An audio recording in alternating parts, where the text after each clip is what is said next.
Comic books are the shit. It don't matter if it's superheroes, apocalyptic dramas, or Japanese action strips. We all know this form of media. But now, in the time of people watching movies, TV shows, video games, and those weird audio shows, And the alligator clamps and get the GD chainsaw, you sissy. why the duck would somebody want to read a comic book? At one point in my life, I was once like this as well. Like any other kid, I was introduced to superheroes through TV shows and movies like Batman Beyond, Under the Red Hood. And while I was into comic books, I only read them because of my favorite heroes being in them. I didn't really enjoy reading the actual book part of it because I preferred to watch something. But after delving more into comic books, I have found a love for this medium that transcends just my love for superheroes. But what did I change? Why did my mind change? I'm gonna tell you why, bozo. Because the medium of comic books can do dope ass shit that all those other mediums can't. And you're gonna learn to appreciate it. So we're gonna break this bitch down into a few different categories to emphasize why I think comic books are so fucking special. Alrighty, first things first, let's talk about the differences between a book and a comic book. The panels. Now, I could make an entire video talking about panels and how the writer uses them to craft their own narrative, but I want to stick to two for the sake of this video. The first one is Scott Snyder's iconic run on Batman. While there are a lot of great arcs in Scott Snyder's run, I just want to focus on the first one, centering around the Court of Owls. If you don't know, the Court of Owls is a super secret, super powerful society that has been controlling Gotham from behind the scenes for years. Of course, Batman being Batman investigates the court's existence, which leads him to being captured and put into a labyrinth. In this maze, Batman is starved, drugged, and disorientated. His mental state is like me trying to watch Love Island. I'm TT. Wrong way to come in the villa, bitch. Throughout Batman's journey in this hell maze, his sanity deteriorates more and more. As we see him slip from reality, the panels shift. First, the panels flip sideways, as Batman is questioning his hold on not only his surroundings, but Gotham itself. After all, if there is a secret society manipulating Gotham like a puppet, is it really Batman City? Then, as Batman is pushed further and further into the depths of his lunacy, the panels flip upside down. The reader notices these changes and it's jarring and it feels weird because we're used to reading comics in a certain fashion. Now, Scott Snyder is no dummy. He knows what he's doing. He's flipping the panels to make you, the reader, feel just as disorientated as Batman, and it's brilliant. And this type of shit can only be done in a medium like comic books. If this was a movie and the camera was flipping and stayed flipped, it might take away from your enjoyment of the film. But since it's a comic, it's still jarring, but it doesn't take away from your ability to read and enjoy the story. Now, I'm not gonna lie, comic books do have their limitations. You have to show emotion through a motionless medium. This can make creating fight scenes especially difficult as you have to display power and speed through pictures. If there is any series that erases this concern out of the cosmos, it's Akira Toriyama's incredibly popular series, Dragon Ball. Toriyama is a wizard of making iconic art pieces and clever paneling. However, I wanted to point out something simple but effective. I want to talk about Goku and Yamcha's first fight. More specifically, when Goku hit Yamcha so hard, he bounced off the paneling.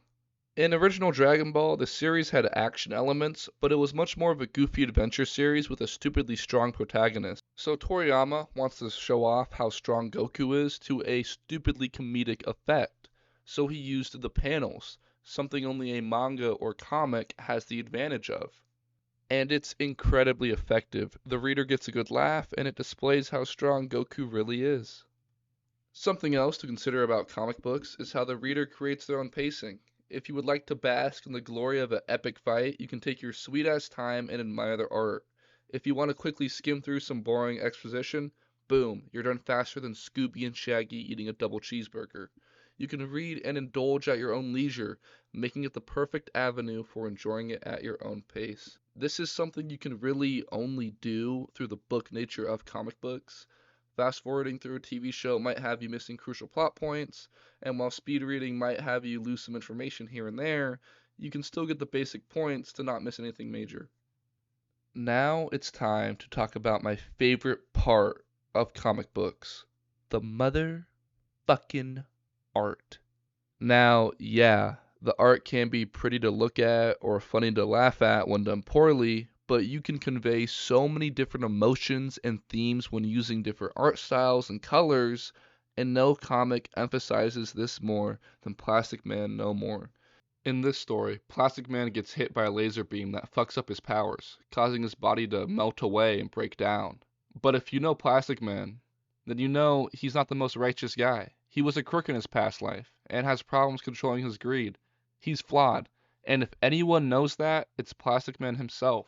When Plastic Man is around other superheroes, the art is cute and perfect, and the Justice League brushes off Plastic Man's concerns about his health, showcasing how he feels like no one cares about his problems and how they just view him as a joke. But when Plastic Man is alone and trying to deal with his decaying body, the art is beautifully disgusting, illustrating the grim reality of not only Plastic Man's condition, but how he feels gross about himself. He's insecure about himself, and the art reflects that. I know some people don't like the story because of how dismissive the Justice Leaguers are about Plastic Man, but I always interpreted the coldness the other heroes have for him as mostly inside Plastic Man's head, and a reflection of how he feels about himself rather than what the Justice Leaguers are actually saying about him. Hell, the story even implies this later on. And yeah, I know good art is not restricted to comic books. There are plenty of animated shows with phenomenal art that use different animation styles to convey something about the theme. But because you have to turn each page for a comic book, the switch from art styles has a certain abruptness to it and adds to its own unique effect. After hearing me ramble on, hopefully you understand why I adore the medium of comic books. The stories I have listed got me to truly appreciate the unique perspective that only comic books can give. But now that you're interested and appreciate the art form, where should you start? The advice I'm going to give is nothing new. If you want to get into a specific established character like Spider-Man or Batman, you can read their most known stories, and that will give you a pretty good idea of the character. You can literally look up good starting points for Superman and get a whole list of stories you can delve into with no background knowledge. If you go onto comic subreddits, they do all the hard work for you and make a recommended reading guide for the character you want to read. If you just want to read comics in general, here are some of my faves that include well-known characters and some more indie titles. Welcome to 6-8 Recommendations, where your host, Mr. 6-8, gives you some of his spiciest, some of his greatest 6-8 to be great recommendations. Today we are going over comic books. First things first, it's going to be Supergirl, Woman of Tomorrow by Tom King. King's writing can be wordy at times, but the episodic nature of this story and the art make it an enjoyable standalone story that cemented Supergirl as one of my favorite DC characters. Also, it's way better than the movie, so don't let that deter you. Next up, we have Hellsing. This story is short and sweet and has art that actually creeped me the fuck out. The main protagonist, Alucard, is an interesting character, and pulling back the curtain on his monstrous personality is a lot of fun to read. Invincible. Yeah, the show is good, but Ryan Oatley's art is really fucking good, and it's a compelling epic with a clear start and end point. My last recommendation is Hulk Gray. The iconic duo Jeff Loeb and Tim Sale team up in a retelling of Bruce Banner's early years as the Hulk. Anyways, that's all I have for you today. Till next time.